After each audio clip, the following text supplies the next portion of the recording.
Welcome to another episode of Who Do You Deserve to Be? Um, I've got a very special guest on today. She's done incredible things with her life and got incredible plans for the future as well. And her story is amazing. And I won't go too much into it. I'll let her explain her story. I think it's better. So please welcome Samantha Roberts. Darren, thank you so much for having me. I'm excited to have this conversation with you today and just see what comes up. Because I know that you and I have been so synergized offline and really connecting on just like that human impact story, that mission that we're on.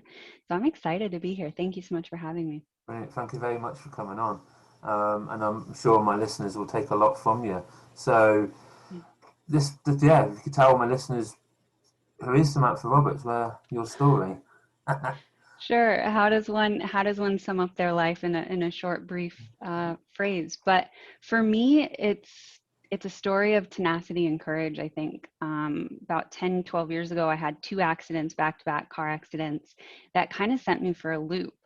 As far as not really knowing how to get out of my own head and get out of my own way, I really, felt myself starting to, you know, diminish physically and not really know exactly, what my contribution on the world could be. I found myself for the first time bedridden, and that created just this disconnection from the world where I was spending a lot of time alone, and I stopped talking, right? I stopped using my voice. And once you do that, it kind of, it infiltrates your personality. It comes part of like your connection to the world. And I started to really retreat. I started to go inward. I started to really pull back from engagement with my friends. I used to be that physical friend who would, always throw a punch at a party in a joking way, or like, hop on somebody's back for a piggyback ride, something like that, right? It was always physical. And suddenly I found myself in so much chronic pain and so much isolation that I retreated from the world. And I still had these big goals of wanting to do something massive with my life, but I didn't really know how to connect with it. And I did not know how to ask for real help. I didn't know how to ask for real help. And so I kind of retreated in myself for 2 years. I was basically bedridden for 2 years. I was continuing my education. This was 2007 and 2009. So the advent of technology was allowing your uh, uni courses to be online, right? I was able to take my courses online. I was able to work remotely at that time for my mentor's company, doing product and research and development. So there wasn't this need for a voice. But after 2 years of this, I said, I can't live the rest of my life like this. And I decided to take myself to New York. And I did a visit for about a month, and I fell in love with the energy. I fell in love with the pace. Now, being, a West Coast of the United States Oregonian, we're very outdoorsy. We're adrenaline junkies, right? We're always constantly chasing that next path forward. Um, and I found myself in New York, and I was really, really engaged and happy to see that the city's energy never slows down, never sleeps. And I thought that was really powerful because I found myself wanting to re-engage with life. I found myself wanting to put myself back in the mix of social endeavors and activities.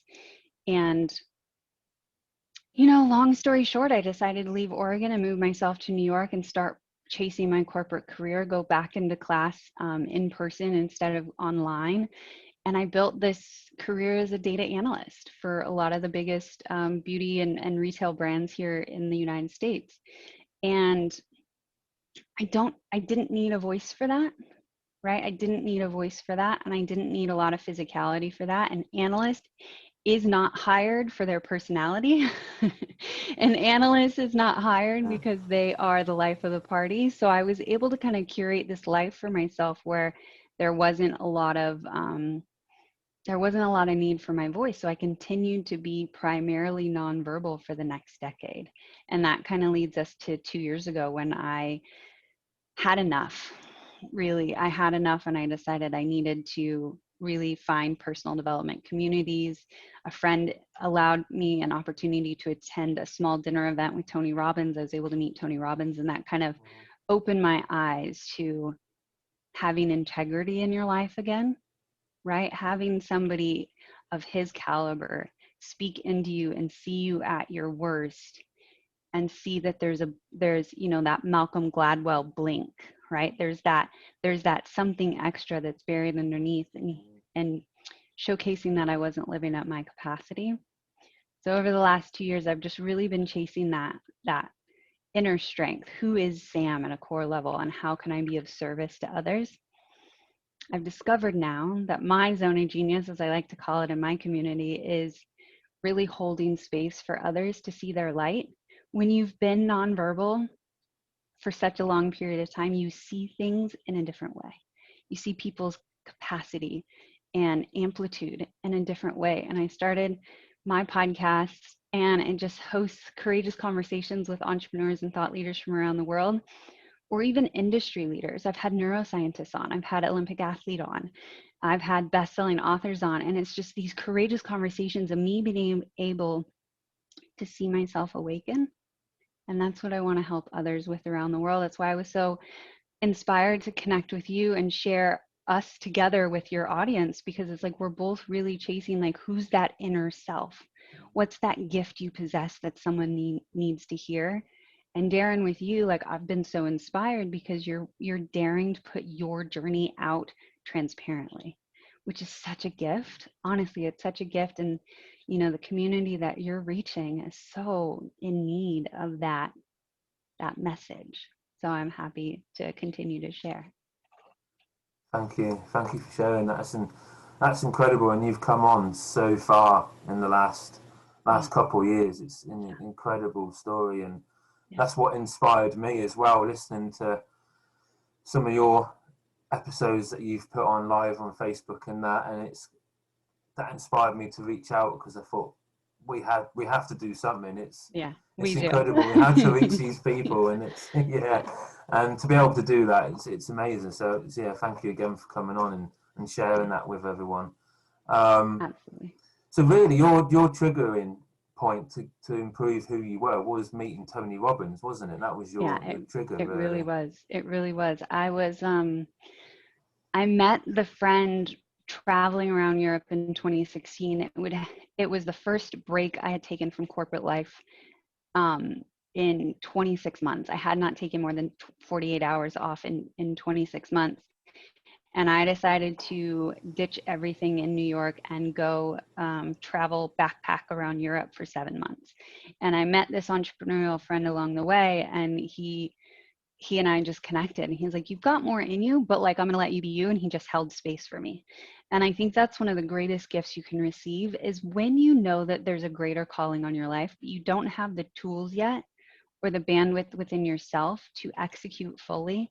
There's the ability for somebody else to hold space for you, right? And that's just such a powerful gift, for somebody else to say, I'm going to let you go at your own pace, but I'm going to give you my insights or my path forward so that you can cut a few years out of the equation. And so my friend Brad, he just held space for me. He was able to showcase to me what's possible when you dare. He showcased to me what it's possible when you fail publicly, because at least you're in action, right? And he showcased to me that it's not easy, right, when you endeavor on something brand new. But if you have the right people in your inner circle, you can tackle almost anything.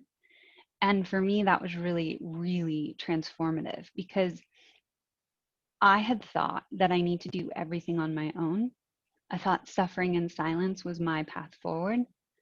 And so this gave me that opportunity to see that, when you raise your hand and you say, I need help, that's an asset.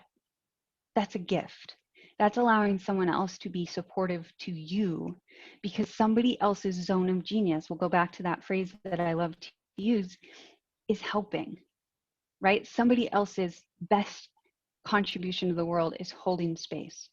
And when you raise your hand and you say, I need help, that opens up a door for somebody to be their best self. And that gets reciprocated, right? There's karma on this planet, there's energy transfer on this planet, there's engagement on this planet. And when you allow somebody else to unlock, to take down the mask, to reveal themselves wholly, that is received and reciprocated. And so when he offered that opportunity for me to go with him to an awards dinner in Vegas in 2018 and meet Tony, it was a big deal. You know, it was a really big deal because it was the lowest I had ever been in my life. My life was kind of out of control at that point. Yes, I was successful in my corporate career, but every single day with that chronic pain, I would come home, I would crawl in bed, I would lay in that fetal position, and the next day I would wake up for another 12, 14, 16-hour day at the office. And that's all I was doing. That's all I was doing for years. And it's not sustainable, right? Just because you have the strength to do something doesn't mean it's the only way forward. And that was such a huge lesson for me to realize that that internal pace that I was creating, curating, and maintaining was not the only path forward. There was more that I could do to find balance. Yeah, definitely. And with me, as I've spoken to before, my trigger was seeing how it affected my family when I was in my state, when I was in hospital. I was stuck. I was nowhere. I wasn't going anywhere. Yeah. This was me. This is where I was set for life. This is where I was told by professionals, this is you aren't going to get better. If you do get better, you're going to relapse because of how bad this is.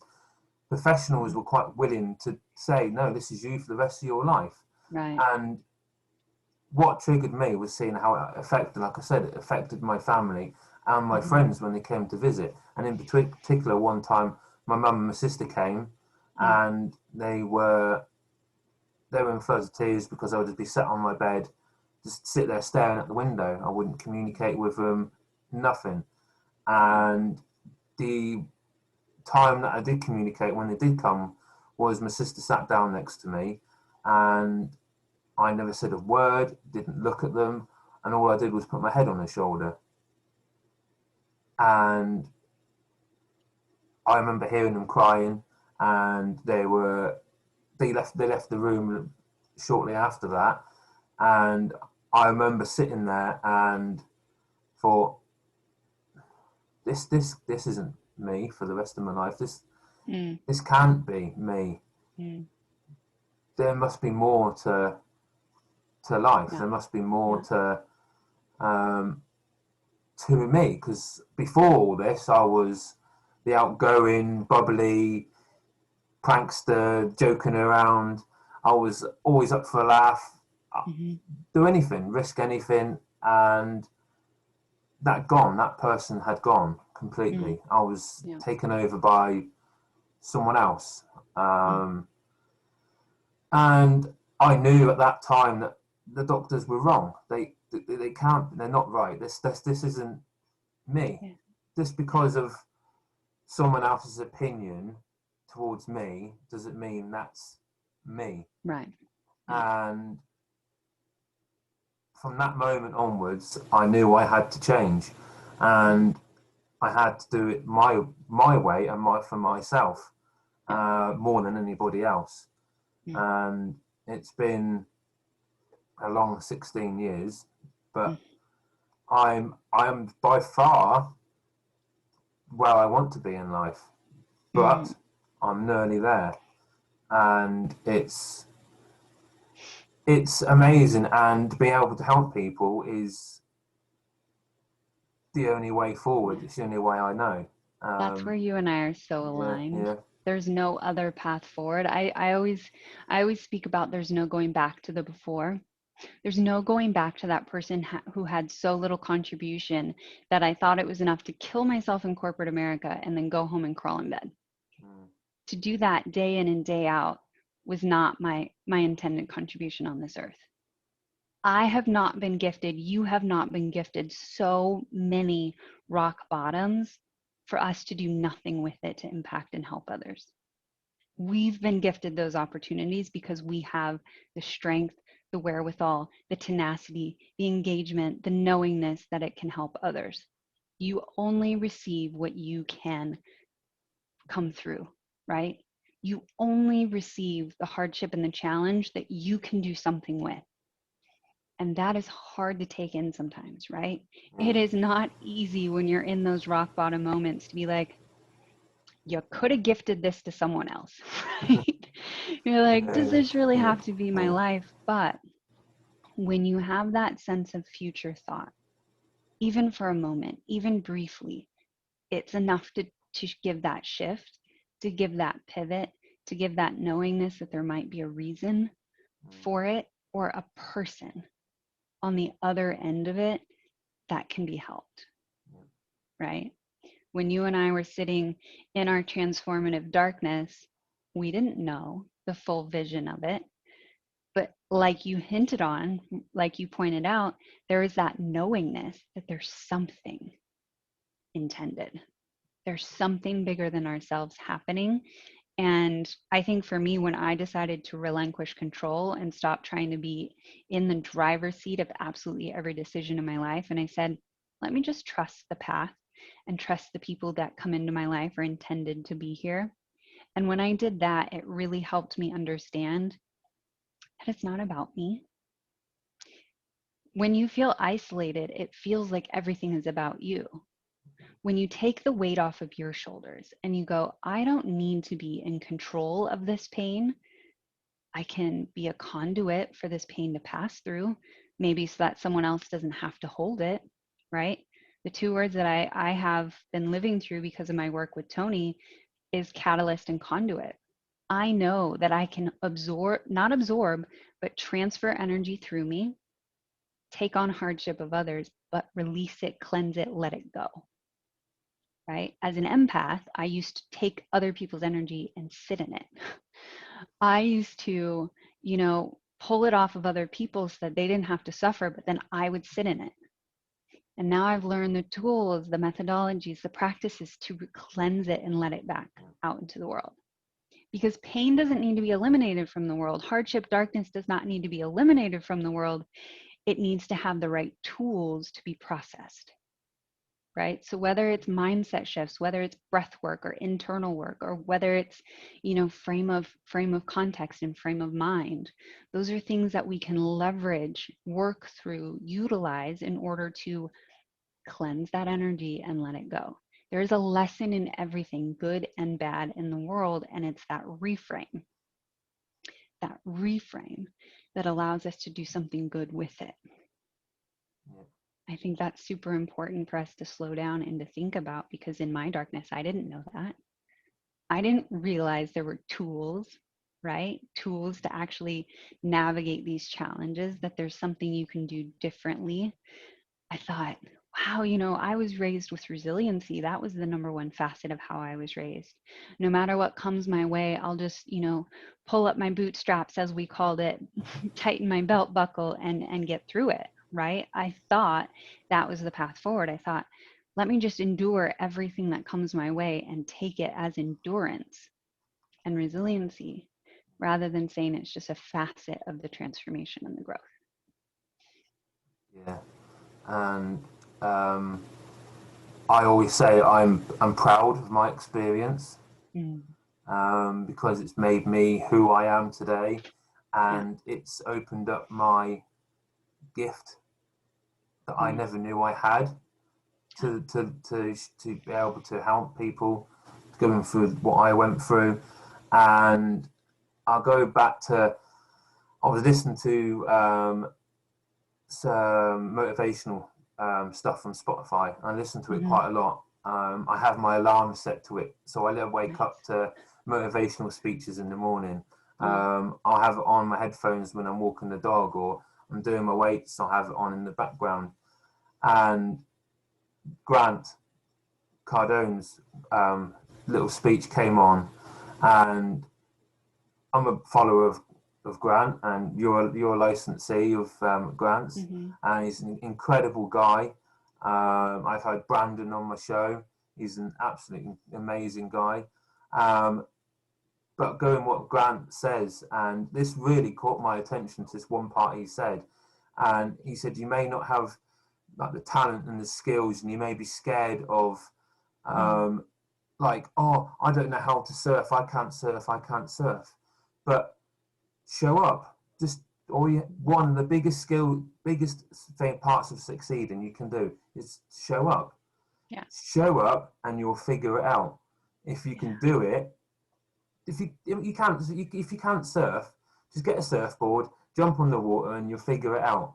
And that was like, yeah, that's surfing is life in a way. It's and his story as well, where he came from, I can really relate to, and it's powerful. And I was like, yeah, that's surfing is life. Is just, we all have hard days, and we just have to show up and figure it out. I know it sounds easier saying than doing it sometimes, but I always say that people with anxiety struggle day to day with anxiety, with large crowds of people, stressful situations. I was saying to a guest yesterday, I work with a couple of people who deal with anxiety at work, and I'm inspired by them because they have the guts to show up to work every day. No matter how their situation, they show up. And we just need, as a society and people around them, just need to know that they are succeeding in life because they're showing up. Yeah. I think that's an incredible point, because the repetition is key, right? Showing up, getting in action. You can always improve through repetition. The more you show up, the more you put yourself in the environment, in action, around people who are doing, the more likely it is that you'll find your path, right?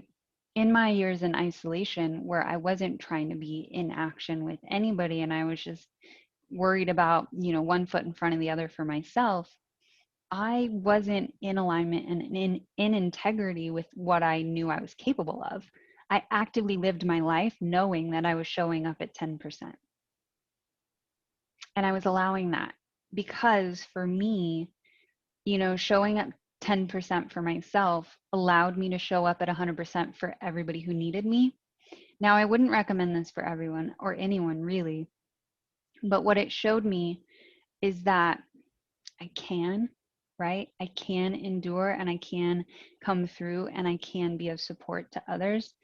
And that when I focus on others, it allowed me to kind of, get myself in action in other ways, right?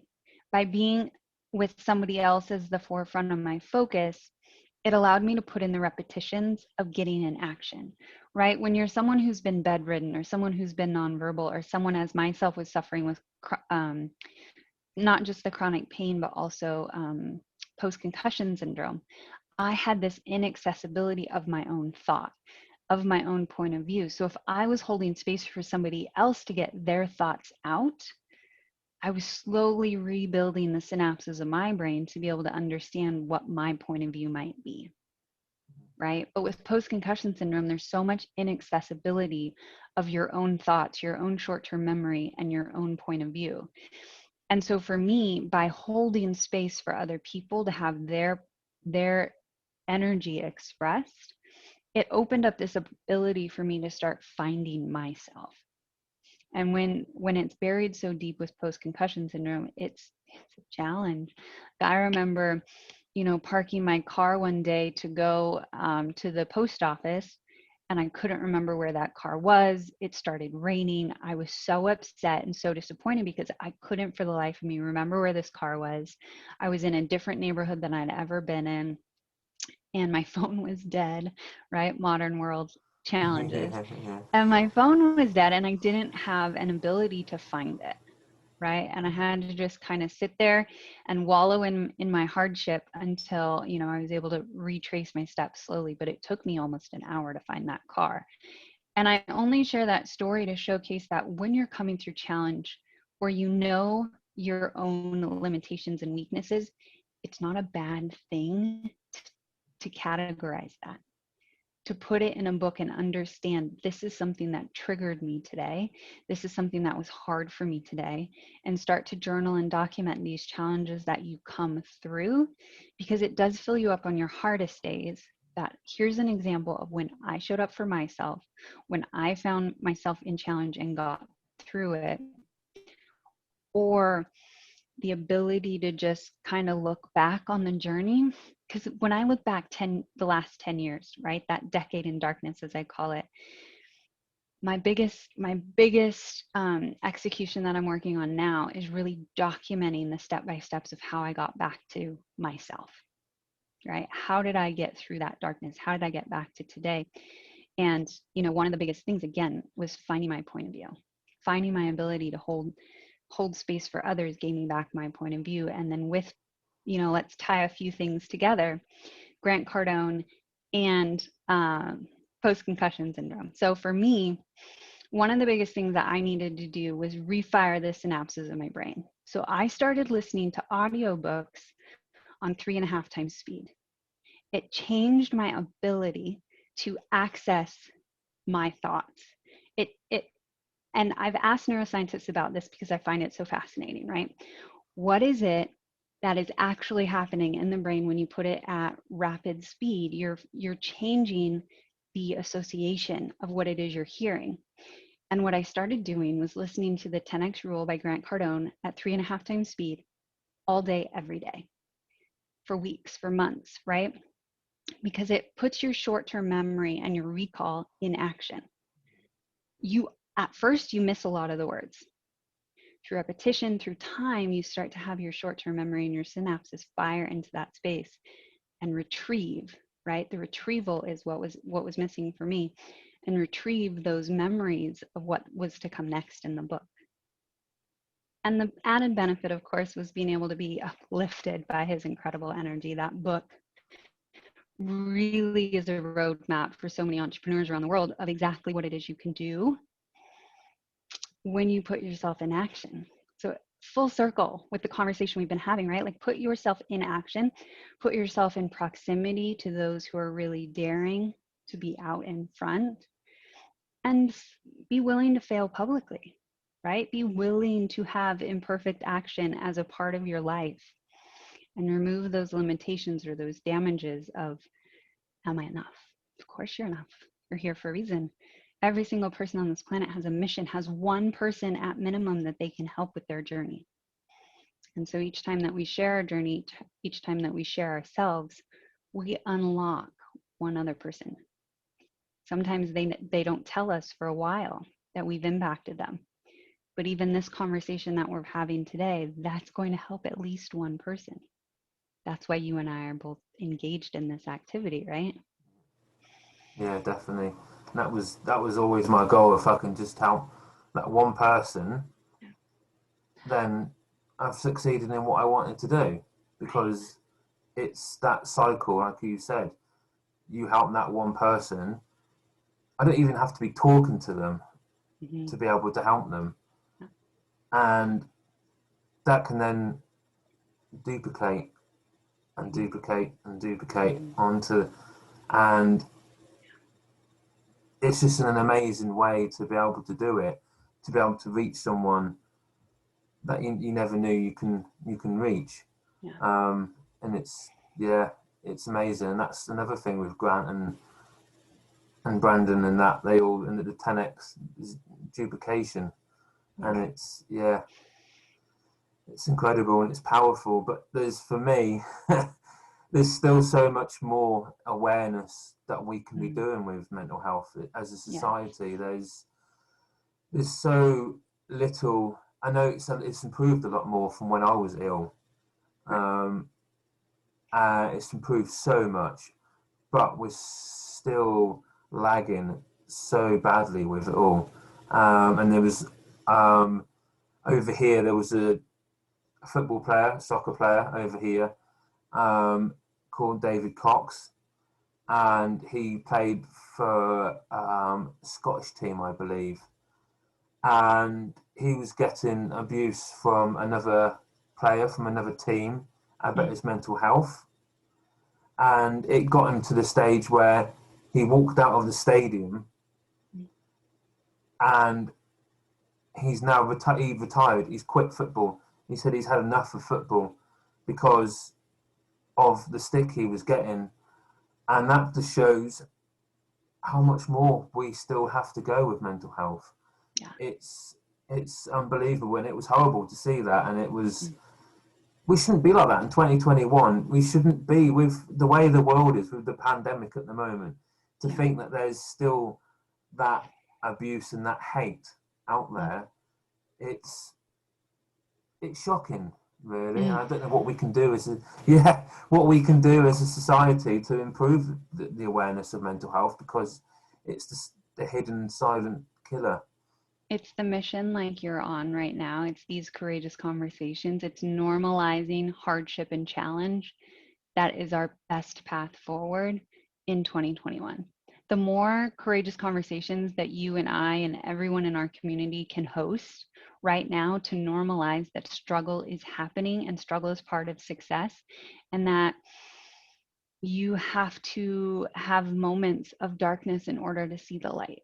You do. If everything is rainbows and butterflies, you will not see the beauty in those moments, right? It's through the darkness that we become relatable. It's through the darkness that we learn our lessons. It's through the darkness that we, have relatability to someone else. I've been told so many times throughout my life that I shouldn't share so vulnerably with other people. And to that, I just say, I'm sorry that you've been so guarded and damaged your whole life that you think it's so wrong for me to be open and vulnerable, right? Because so many of us across the world have not been gifted what the younger generation is gifting to each other, right? Gen Z is allowing each other to have these courageous, bold, transformative conversations daily, instantaneously, right? It's like, hi, I'm having the worst day I've ever had. Who's with me to talk about it, right? Versus 2 generations ago, it was never spoken of. If you had a hard day, a hardship, a challenge, you just, like I was raised, pull up your bootstraps, tighten that belt buckle, and get through it. But I think what the youth generation is really doing and transforming for all of us to see, all generations are looking into that younger generation, and we're seeing that you can live a fully transparent life. You can be honest about who you want to be. You can be honest about your intentions. You can be honest about your hardship, your challenge, your struggle. And you don't have to be limited or damaged by it. You don't have to be judged for it, right? This is the greatest gift that the youth generation is showcasing to all of us, right? I'm at a cusp age. I'm only 34 right now. So I relate to to different generations. A lot of my friends are 2 decades older than I am. But one of the greatest gifts that I have is that I am definitely that bridge between new thought and old thought, right? That damaging, resilient tenacity that the older generation lived through, embraced and embodied, worked for them. But now that they're starting to see that people talk about these difficult and challenging topics, they're starting to desire that transparency for themselves. They're starting to say, wow, life could have been so different had I been able to let go of some of that challenge and pain and hardship and darkness in a safe environment. So I think the work that you're doing here, the work that our communities are doing around the world is important, because we are that bridge for so many people to unlock, to lift and enlighten and awaken. So, I mean, I'm sure you've noticed so many times throughout this interview, I've closed my eyes and I've just held space. And that's really me just connecting in the moment and saying thank you. Like the transformation of being able to know that this conversation is becoming normal. This kind of conversation, this level of transparency, this awakening, this openness, this transformation is becoming normal. Right? We're able to hold space for other people to unlock. That's our gift. That's our zone of genius. That darkness that you and I sat through, that crippling self-defeat that we came through, is so that we can hold space for other people to unlock and awaken. Definitely. And I was in the same situation with you when I got approached by a couple people and said, wow, you're so open, you're so honest, you're not afraid of telling anyone. Mm. I said, yeah, because that experience, that person is a part of me. Yeah. That's my story. That's my, just because, yes, they say move on from the past, you forget the past. But Mm. yes, you forget the past, but it's still a part of me. It's still a part of you. It's still a part of everyone else. It's Yeah. some, it's, I don't have regrets. I live my life. I do not have regrets. Yes, sometimes there's things I wish I'd done.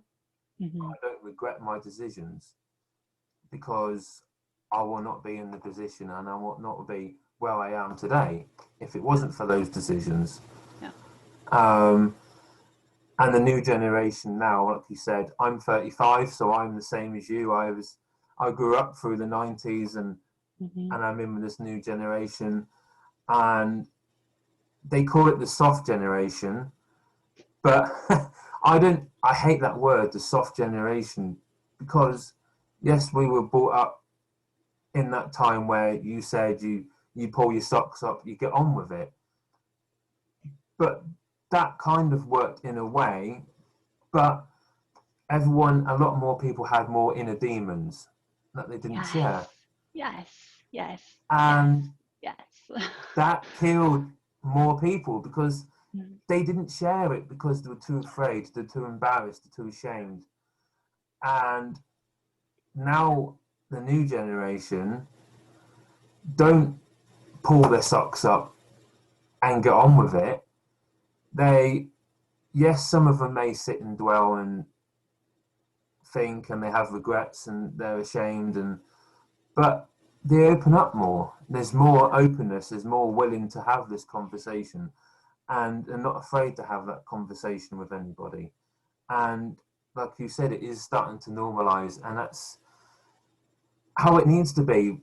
And Yeah. I have a daughter, and I keep trying to teach her and tell her about it, and telling her to open up, and it's nothing to be ashamed about because it's not. And Yeah. I know us men can be more stubborn, and we feel like this is the older generation again Mm. in me, where Mm. I'm the breadwinner of the house. I feel I should be, you know what I mean? I'm the one that have to put on the strong, brave face for Mm. everyone, and there'll be many of men around the world that will feel that way. But it's okay to have those days where you just want to cry, whether you're Yeah. male, female, whatever. It's and to open up to someone, it's not nothing to be ashamed about. Right. Yeah. I think it's really powerful to just sit in your own capacity of Mm-hmm. emotion with the different challenges I had even before my accident. It's just the kind of the challenge I had in my home growing up. I had never cried until I was 18 years old. Not once, not one tear. I had just been built to withstand and endure absolutely anything that came my way. And it was in my adulthood, in my adult life, when I started connecting with artists and entrepreneurs and creatives and musicians and directors and things like that, that I saw men showcase and honor emotion. Because I had been raised more masculine than feminine, right? I had been raised that there are no emotions that you share. There's no such thing as weakness. You never tell or showcase your challenge. And again, that was a little bit because I was raised not only by my grandfather, but my dad also didn't have me until he was 39 years old, right? So I've been raised by the older generation truly and fully. Um, and I thought you know, the last decade has been so powerful because I get to discover emotion as an adult with the capacity to understand what it is and the impact and the power of it versus, it's fascinating and interesting. Children who are raised with emotional intelligence can do incredible things. But for kids who are raised without emotional intelligence, it's very hard, challenging, diminishing to not know what to do when you have your energy exchanged, right? Sometimes you don't know how to anchor or what to interpret an emotion as. But I think it's been really fascinating as an adult to be able to find emotion and emotional texture in my life, to be able to say, oh, this is what being captivated by somebody else is all about. And I think awakening into emotion as someone who is nonverbal was so freaking powerful for what it opened up my heart and my mind to. Now, as a woman in my 30s, to have built all of my emotional intelligence through the time of first being in complete awareness to other people and just being curious. A friend of mine, Mike, the other night on a call, he said, get curious, Sam. He said, you're so scripted in the way that you do some things. What about if you just get really, really curious and you remove all structure and you just say, what is it that you want to experience, and go and find it? And I'm definitely going to take that into my world, because I think there's so much power in curiosity. And I think if the adult generation can really understand that childhood, that youth-like curiosity, that's another component that you and I can help bring in awareness and conversation to, right? That youthful curiosity is such a powerful initiative to bring back into your life, right? You don't have to just endure. You don't have to just simply take on the demons and damages of your past, your inner circle. You can have choice and choosing and point of view of what you will accept. And that leads me into something that I've really found powerful in the last few years. I started having non-negotiables in my life. I started really taking things into account of, I have a point of view of what I do not want in my life, instead of that past generation mindset of whatever comes your way, deal with it. No, no, no. I don't have to deal with everything that comes into my circle. I can have the choice Yeah. to what gets in. Wow. Yeah. Incredible. I got lost in the moment then with that. That was, and just letting that sink in. That was, yeah. And the curiosity with children, it's incredible. We seem to lose that. Life takes over. We have so many dreams, and everything's reachable when we're a child. And we dream of being prime minister, president, whatever. We dream of such big goals when we're children, and to have that as a child, as well as trying to fit in life as well, and trying to find their place in life. Mm-hmm. It's incredible what they go through, and it's amazing. And also, it's just incredible what they have to go through and the stresses they go through.